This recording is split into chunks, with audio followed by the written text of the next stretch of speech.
Tutorial tayo mga paps. Kung sa mga hindi marunong gumawa ng lumpiang Shanghai tulad ng mga asawa nyo, tuturuan ko kayo. Nilinis ko na yan. Tapos para mabilis, gagamit tayo ng food processor.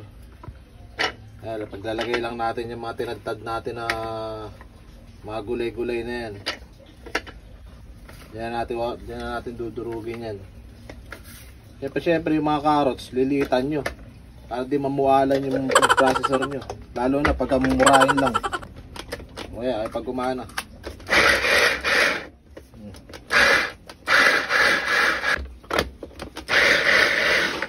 Ayan.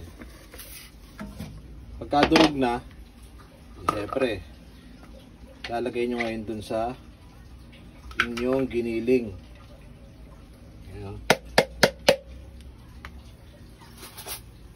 Kailobas, kutsarahin nyo. Huwag yung papahin. Papanis. Kasunod nyo yung carrots. Ayan. Hugas naman na yan mga paps. Kaya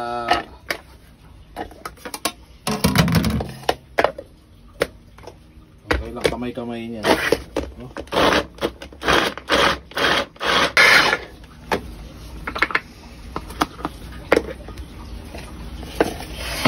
Tapos lipat nyo ulit sa may giniling nyo.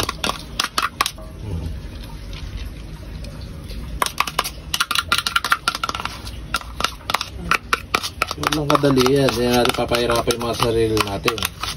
Ang silbi ng mga na-invento mga kagamitan, hindi natin gagamitin yan. Diba? Yung mga pampabilis ng buhay. Diba? Durog na durog. Papipilawakan yung kakain yan. Kahit walang ngipin, pwede. Bawang, sibuyas, oh. Food processor ulit. Hindi ka na napapagod.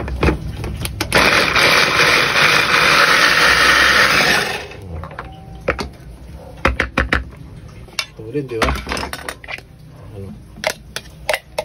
Tulad ng pag-iwan niya sa'yo, ganun katulin.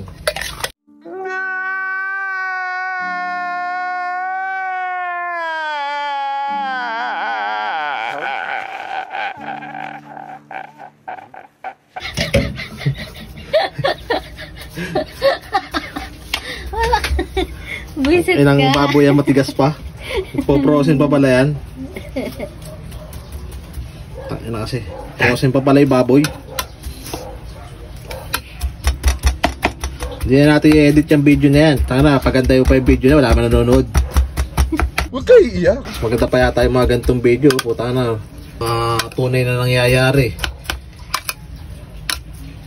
Paganda yung paputang. Baka hanapan nyo pa ng hipon. Puro allergic kami sa hipon. Allergic, wala pambiling hipon. Ajinomoto, baka naman. Ayan o. Garlic at flavor. Garlic flavor lang yan mga chok. Paminta.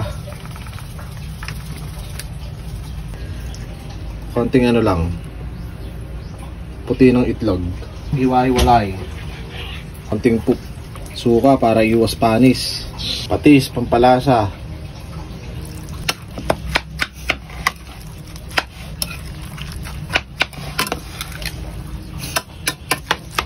Tapos lalagyan natin ngayon ng konting harina. Ayan. Para hindi naman siya lusak na lusak.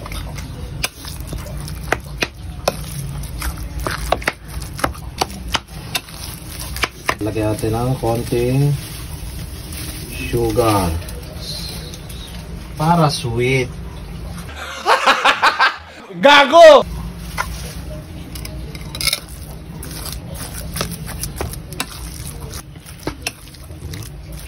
Kaya panoorin mo ano, para pagka ito magluluto, ano gagawin mo? O ayan o, hindi ka natatawag sa akin kung paano. Hoy! Nabunganga nyo! Tahiin nyo! Natutulog ako, nagising ako sa bunganga nyo! Kung ano matulog, magpatulog kayo! Ang gilid.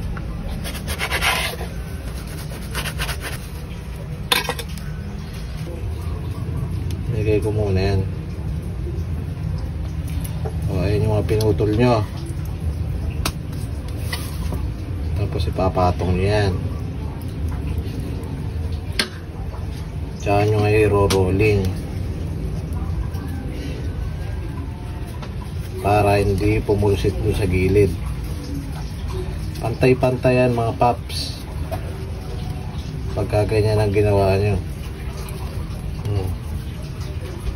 Parang lutong chowking. Baka patong.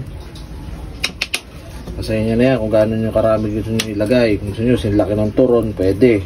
Kayo naman ang kakain.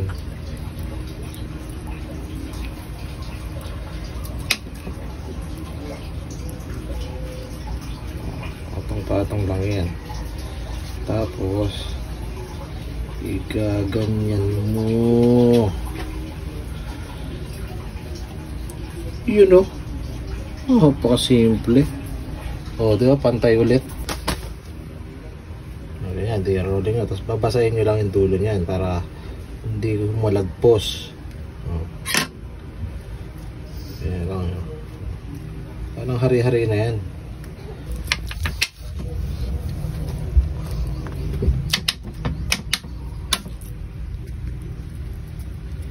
Hopya, hopya.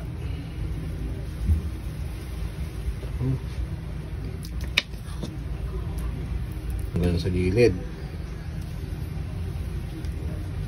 Tsaka may rolling. May rolling mo. Siyempre lalaki puhunan mo.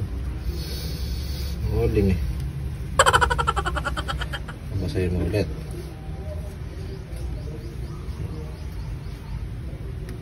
Diba? Pantay-pantay yan.